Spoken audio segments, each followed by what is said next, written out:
If you've ever visited the OSU campus, then you realize what a beautiful place it is. It's almost a park-like setting with all the grounds neatly maintained, the flowers here. Well, today we're going to find out just who takes care of all those grounds and how they do it. And with us is Steve Newton. He's the Assistant Grounds Supervisor here at OSU. Steve, where are we right now? We're right in front of Whitehurst Hall, which is also called Administration Hall. This is where the President and the Vice President's offices are. Well, it's where a lot of visitors start out here on campus, too, right. when they first come to OSU. All students come first. Sure. Well, this is a beautiful setting behind us at the flagpole. What do you have planted in here? We have a variety of plantings planted in here. We have a lot of mums, which we'll use as annuals. We have two different varieties of mums. We have the jackpot, which are not showing bud yet, and we have the debonair, which are showing bud. The jackpot are the yellow mums, and the debonair are the kind of the lilac purple color. We have a variegated Procumbens juniper for a little splash of color. We have dwarf blue Pfitzer junipers. There are a few compact Anadrora junipers up in that end. It's a little Youngstown variety. You've made a lot of changes just in this spot right here in the past few years. A lot more diversity of plants and different textures. Well, 3 years ago, there was just nothing but monkey grass here. And Dr. Farley, the vice president here at the university, came to us and wanted us to do something to fix it up. And so we come up with the design and got to be landscaped. Well, it looks really nice. Now, I know OSU has made a lot of changes in the grounds the past few years, taken out a lot of old shrubs and put new ones in. Is there an overall plan for the landscape to go with the architecture? Well, what we try to do is keep the landscape as uniform as possible while trying to use it as a teaching facility also. With a lot of plant materials courses and horticulture classes going on here, we like to keep this as an outdoor classroom. Sure. We have a new landscape committee that's being formed that's going through the long-term projects of landscaping, and we'll be doing something in the future to renovate a lot of the old 50-year-old plantings that's around here and needs to be replaced. I see. Well, I noticed you're using a lot of lantana here on campus. The orange color is great to go with OSU colors in general, exactly. Isn't it? Looks like you're using it a lot as border plantings, and it makes a nice background, and it goes with the evergreens a lot. How many lantanas do you plant every year? We plant probably close to 6,000 to 7,000 lantanas here on campus.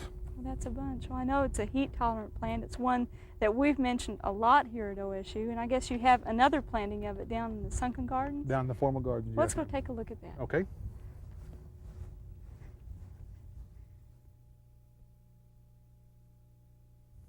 Well, Steve, your use of Jacob's coat to outline the letters OSU is really effective here. That's pretty neat. But how do you maintain it? We shear it at least every 2 weeks. Really? Now, this is an annual, This right? is an annual here in Oklahoma, and we grow them every year in our greenhouses. Those greenhouses we brought from the horticulture department. My goodness. Well, how do you get out there in the middle of it to shear? This is such a dense mass of plants. Well, obviously you can't walk in it. You can see the footprints back here where somebody vandalized it. We built a scaffolding that we walk across and bend over and use electric head shears and shear in between the red and the green, and also shear the tops off to make it nice and flat.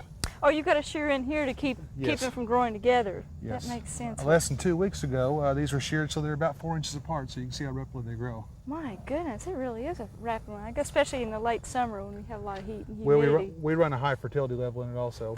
Well, now, what will you do after a frost and this dies back? Will you fill in with something for the winter time? No, we generally just leave it bare. We strip the beds and till them and rake them out so they're nice and smooth and everything, and just tolerate the emptiness during the winter time. And then replant next spring. We replant next spring. Well, it's really beautiful. I see some of your workers back here. What are they doing right now? Well, this fellow right here at the orange hat is named Rick Morn-Henwig, and he's in charge of the formal gardens and also in charge of the greenhouses.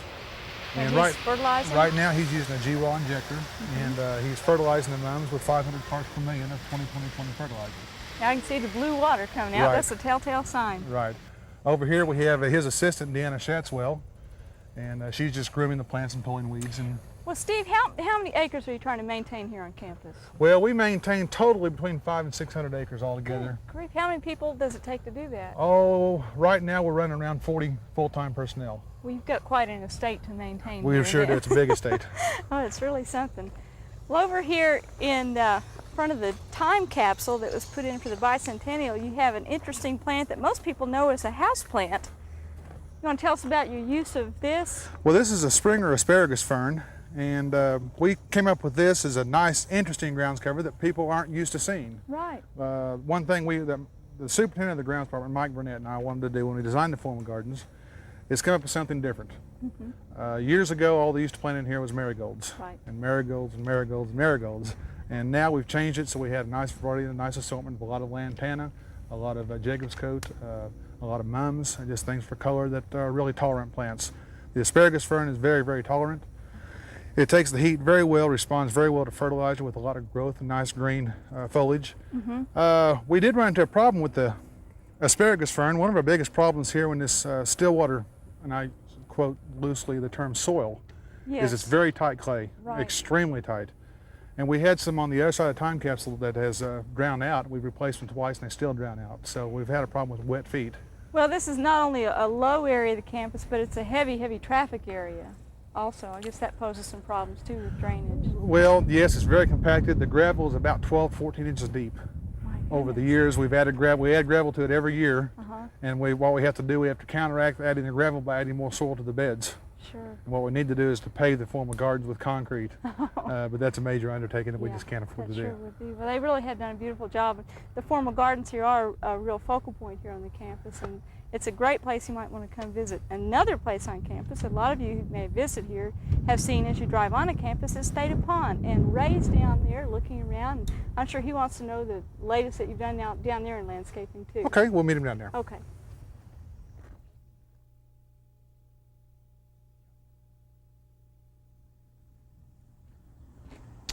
Well, Steve, I've really been enjoying the area around Theta Pond here. This is really one of my favorite areas of campus.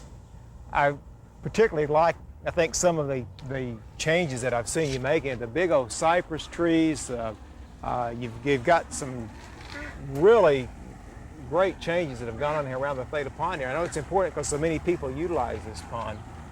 What do you see as some of the challenges you have down here? Well, one of the main challenges we have is trying to keep a lawn around here. We have so many ducks and geese, they feed on our grass, for one thing. We get a lot of foot traffic. We have a lot of gravel here we try to contend with, and just a lot of low wet areas and a lot of high traffic use. I know that in this particular, on this cypress area, there's, in the shady area and around, of course, the water line, you have the cypress knees showing up, but as you go on down, again, the sun and the dry areas, you don't see those. But still, you want to maintain grass in these areas, and you've raised the canopy on these trees considerably in the last few years, haven't you? Yes, we have. We decided to go ahead and try to put a lawn down here, and we used mostly fescue, and it was so shady that we couldn't get anything to grow, even fescue. Is that right? And so we did raise the trees up. We also wanted to open up so you could see the pond from the road and everything, and yet we wanted to keep the trees cascading over the area so that they look nice, but at the same time open it up for some sunlight. Well, I think that is important because this is on the corner of campus, one of the main entrances, and many people use this area. I think you mentioned that there's a lot of weddings, and this is also a favorite place for photographs and other things here. Yes, there's a lot of weddings here primarily during the spring and the summertime. Usually the bridge over in here or the bridge over in there is the place, the altar. Right, and so we have a lot of people down here using this area. Well, the water really looks nice, and I know that in times past we may have seen a lot of algae and other types of growth on here. What do you do with the water here to maintain it looking so good? Well, Ray, we use a product called Aquashade. That's a vegetable type dye. It's blue. What the blue color is for is it inhibits the growth of algae because it blocks out the blue sunlight. And we don't use it to turn the water blue. It's just a side result of using the product. The water does turn blue, but we use it to control algae. It does make it look awful clear and reflects the sun and the shadows very well. So it's, you have a lot of color around here throughout most of the season. I know in the fall color on the foliage, the green color now, and some of the flowering shrubs look good. But I know that that this is probably one of the areas that you feel like that you have to give a lot of attention to. Yes, we do, quite a bit of attention. The student traffic here is pretty heavy, I assume, so you probably have litter problems and other types of things that you have to litter and vandalism, quite a bit of problems there. A lot of problems with our ducks being hit by rocks and chased by dogs and so things of that nature. You also take care of the ducks? We take care of the ducks. We're the official duck keepers. Well, that's great. Well, Steve, I know there's a lot of areas here on campus that we've not had the opportunity to visit today and to take a look at. you've got some nice plantings in some special bed areas around campus. I particularly like the front of the library. What are you doing over there? We have 2 large canna beds over there with a variety called Stat Fellback, which is a tall orange canna that right now are approaching 7 feet tall. Again, we're trying to stay with the school colors. But that didn't have cannas in it all year long. Earlier in the season, you had something else. Well, we have a lot of periwinkles that come up naturally, and most time if it's not in cannas, well, we plant it in cannas frost free date and generally wait until it freezes again before we remove it. So then another area that I really like is sort of a shady bed on I think it's on the east side of Whitehurst Hall, underneath the big magnolia trees. That is really, really attractive. Right. We tried a new variety of impatiens there this year called the Dazzler, and I'm having pretty good luck with it. It doesn't like to bloom in the full shade like your Super Elfin does, but again, we're sticking with the orange color, and they're doing very well. Well, as you mentioned, the campus here can really be a laboratory for us to use in teaching horticulture, but it can also be an excellent learning experience for people coming on campus. Because I've noticed you've done a lot of changes. Do you have any plans for labeling some of the trees and shrubs and identifying them on campus? Well, the horticulture department, the forestry department, and some other people over in Ag Hall and us have gotten together and planted a centennial grove that's out west of New Vet Med.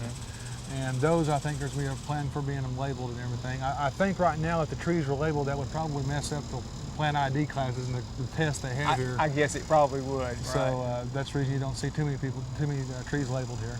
One more thing I want to mention, just as we're having a conversation here, Steve, is back to the formal gardens where you and Sue were earlier. To me, it's really intriguing the way you planned that. In the area there where OSU is sculptured in with the Jacob's coat. Right. How do you plan that? And I don't think I heard you mention how many Jacob's coat you all have in that area. Well, there's around 1,530 Jacob's coat at each center bed where the OSU is, in both the green and the red. We took a drawing that Mike and I came up with and took it to the physical. We're in the physical plant. We took it to the paint shop, which has the sign computer that makes signs. And we took the drawing, the computer blew it up to proportion, and gave us dimensions of what all the letters should be and everything. We use that to plot out the plan. Oh, I see. So then you have a little computer aid design. That helped us, yes. That's great. Steve, when I go off campus and visit other campuses, I always compare those campuses with OSU. Right. OSU is noted for the beauty of its campus, and even people who have not been here before that have heard about the campus always comment to me about what they've heard about our campus. And I know one of the things that many people remember is what the campus looked like when they were a student here, or perhaps in visiting on campus here. It's always impressive, and I will let you know that we're very impressed with it. We know it takes a lot of effort and a lot of commitment on your part, as well as the people who support you and who work with you. Right. And we appreciate the opportunity to be here today at Oklahoma Gardening, and hope that our viewers out there have had a chance to maybe get a little bit more idea of what the OSU campus looks like, and invite many, many people on campus to take a look at it. You bet. We're glad to show them around.